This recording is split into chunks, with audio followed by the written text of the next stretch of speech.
there he is. Just 2 days before Wimbledon. This is so crazy. Should I just interrupt him? I mean, there's so many rules here. I'm not sure. Okay, here we go. Roger! Hey! How you doing, Joe? I'm doing great. Thanks for making the time to slip in a quick 73-question interview. Not gonna miss it. This is gonna be great. So how are you feeling about the tournament? Feeling great. So happy that it's Wimbledon time again. I love this place. Good. And can you walk me through how you start your days right now? It's pretty relaxed, actually. It's all about recovery and coming into the tournament, with loads of energy. That's my plan. All right, can you show me what makes a perfect serve? Okay. Perfect serve is, I think it's all in the toss, really. Mm-hmm. It's the only shot we actually do control. Everything else, we have to react to the opponent. So here we go. Up, jump, hope it lands in. You make it look pretty easy. All right, can you demonstrate an extremely difficult and technical thing I probably won't understand? Maybe overhead on the backhand side. It hardly ever happens, and when it does, you lunge back, jump up, can't see the opponent anymore. You try to connect, and you hope for the best. Okay, what do you consider to be your signature shot? My slice, maybe my forehand. And why don't you have a two-handed backhand? Because all my heroes had one-hander, so I had no choice. Do you get attached to your racket? I do. I love my racket, and it's the extension of my arm, and it does all the magic for me, so yeah. All right, now what's your favorite part about playing at Wimbledon? It's history and tradition. And how would you describe playing at center court? It's, I think, a dream come true for every tennis player to play there. Can we check it out? Let's go. All right, great. And whoa, I am destroying you at tennis on that scoreboard right there. What is going on? What have you done? And why are you asking questions and not playing at Wimbledon? Does your family have any nicknames for you?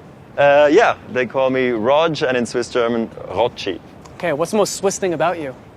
That I'm a chocoholic, if that's something. Yes, it is. Okay. What languages do you speak?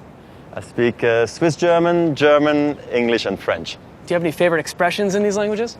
I like allez in French, come on in English, and komm jetzt in Swiss German on the tennis court. We got some ball boys and ball girls. Hey! Hey. How's everything? All good? Nice to see you all. Hey, guys. And they're having strawberries and cream. Do you want one? Sure. Roger, what's up with the strawberries and cream here? I don't know, it's a Wimbledon thing. Okay. What is it? Do you know? Tradition. Tradition. Now, I heard you started your career as a ball boy, is that right? Yes, I was like them. I was about 12 years old. I had my home tournament in Basel. I did it for 2 years. It was great. I loved it. How many hours a day at age 12 were you playing? 2 hours every second day, I'd say. Wow. And versus how many hours today? Between 0 and 4. I gotta save my energy sometimes. Who was your tennis idol growing up? Boris Becker, Stefan Edberg, and Pete Sampras. When did you first realize you were really, really good at tennis? Well, in the juniors, I thought I was good.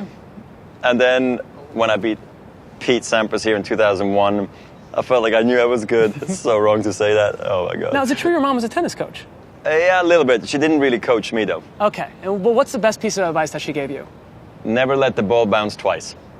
Oh, okay. Makes sense. So simple, right? Yeah. Just run after that ball all the time. Sure. It's like a dog. And what advice would you give these guys here? I love your tennis, but then work hard, and what else can I tell you guys? Dream big. Sometimes we don't dream big enough that it's possible because we think there is barriers and stuff. You're going to go for it and do it full on. That's wonderful advice. Yeah. Have fun. See you later, guys. Take care. Nice to see you. Roger, grass or clay? Grass, of course. Forehand or backhand? Forehand. Spin or flat? Spin. What TV show are you obsessed with at the moment? None really. I used to love Prison Break. That was so cool. Who's your style icon? Tom Ford. What are you wearing when you're feeling your best? The suit's good, but bathing suit and a t-shirt on a beach somewhere. What's the most memorable thing that you've ever worn? Met Gala, I wore a tuxedo from Gucci with a diamond encrusted sort of a cobra on the back. That was pretty sick. What do you do on your off days? Nothing. I just take it easy, run around with the kids. Hey! Roger, merci, c'est sympa. Ciao, ciao. What's the best fashion advice you've ever received? You wear the clothes, not the clothes wear you.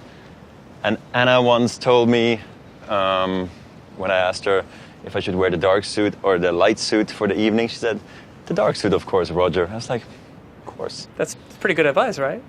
I don't know who's best. What's something about yourself that you think a lot of people wouldn't know? I don't know. I feel like I've done so many interviews. I really feel like people know everything by now. All right, now you have identical twins. Now be honest with me, do you ever get them confused? I used to sometimes if I couldn't see their face right away, but no, nowadays I'm a pro, of course. I can tell them apart. What lessons have you learned from your kids?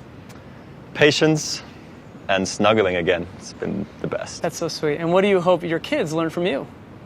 Everything. I want to teach them everything I know and more. I love them so much. That's wonderful. All right. Hello.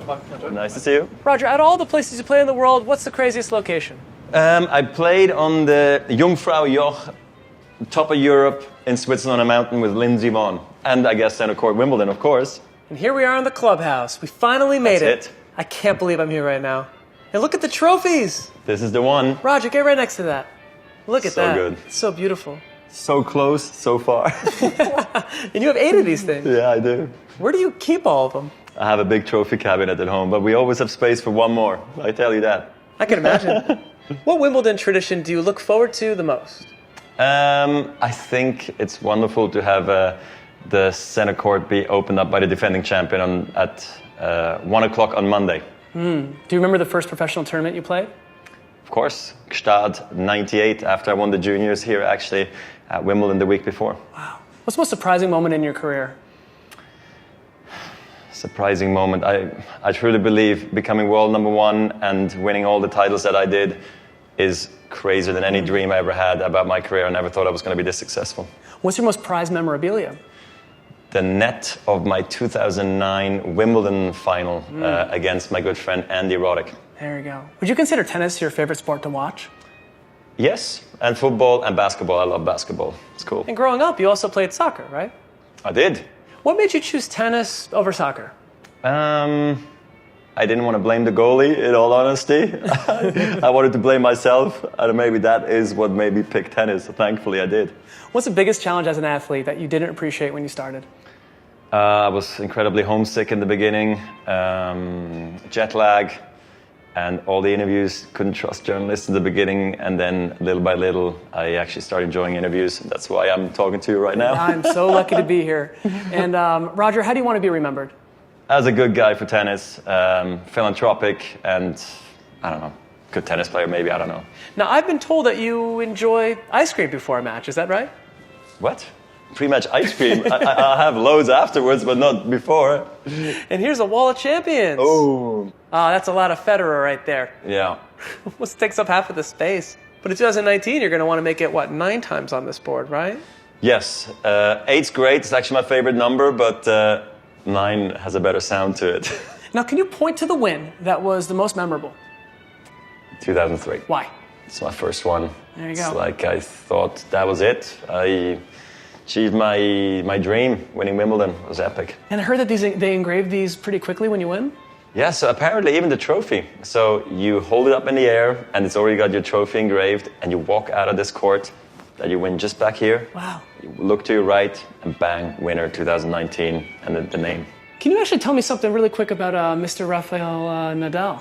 What would you like to know? He's an intense guy on the court. He's super honest and open off the court, and he's got a heart of gold. He's also going to help me with my foundation again next year. We're going to try to break the record for most attendance in Cape Town in South Africa for my foundation. I'm so looking forward to it, so thank you, Rafa. Amazing. Now, I sense center court is right behind these doors over here, It right? is. Want to have a look? Let's take a look. All right, let's go. All right. Now, hopefully it's everything that I hoped and dreamed. Here we go. After you. This is so cool. Roger, do you have any pre-match rituals or superstitions? I am not superstitious at all, actually, funny enough. What kind of music would you probably be listening to before a match? I don't usually, but maybe something relaxing, funny enough. And the Graham moment. This is incredible. Wow, look at this. So nice. What do you say to yourself before you walk on this grass? Come on, Roger, you got this. Go for it, enjoy it. Let's go. Do you think I can walk out on the grass with you? I mean, for me it's okay, but maybe you gotta ask Neil. No. What's your favorite memory playing here? Winning my first Wimbledon, or maybe beating Pete Sampras here in 2001. Okay, Roger, you're here. It's match point. What is that experience like? You hear a pin drop when you're about to serve. Nobody's talking. It's amazing. You hear a cough maybe, and then it just crowd erupts when you win the point. Who's the first person you look out for in the crowd? I want to feel the vibe, see how into the crowd is, how much they're into it, and then I check my team if they're all seated already maybe, and umpire and opponent, you know. And you have stiff competition. Who's the player that you dread playing the most? Rafa Nadal. Who's your favorite player to play against? Rafa Nadal. And who do you want a rematch with? Maybe Del Potro US Open final in 2009. You have a strategy called fire and ice. What does this mean? So I think you got to have fire in the belly, wanting to win every point. You give it your absolute best, and the ice in the veins for me is basically you're so focused in the most important moments. You are so calm and so composed. That's what it is. Now, prepping for a first-round match versus prepping for a final match, what changes? Well, there should be none, but you know, sometimes you get a bit nervous. You do. So how nervous do you get before matches? I think it's the amount of butterflies you feel in the belly that makes a difference. Mental exhaustion or physical, what's harder to overcome? I'd say mental, just as hard to sometimes be picked up. It's not always easy to stay positive. Serve and volley or power baseline? Bit of both. Footwork or strokes, which is harder to nail? Footwork is easier to perfect. I feel like strokes are maybe more talent involved. Last question, Roger. Question number 73. How does surviving Bear Grylls compare to surviving Wimbledon? A bit different. A Bear Grylls show, I did freeze and I peed over the fire. I didn't do that here, you know, at Wimbledon. And Bear Grylls was actually sitting over there in the royal box with the royals attending the finals, and my team was sitting over there with my lovely wife. Wow. A wonderful moment. All right, well, that concludes the interview. I'm going to leave with a message from a special guest. Okay. Here she is now. Hello, Roger. This is Anna. Good luck at Wimbledon, and now back to those practice courts. Thank you, Anna. How did you do that? Why, is she here? Thanks, Roger. Okay.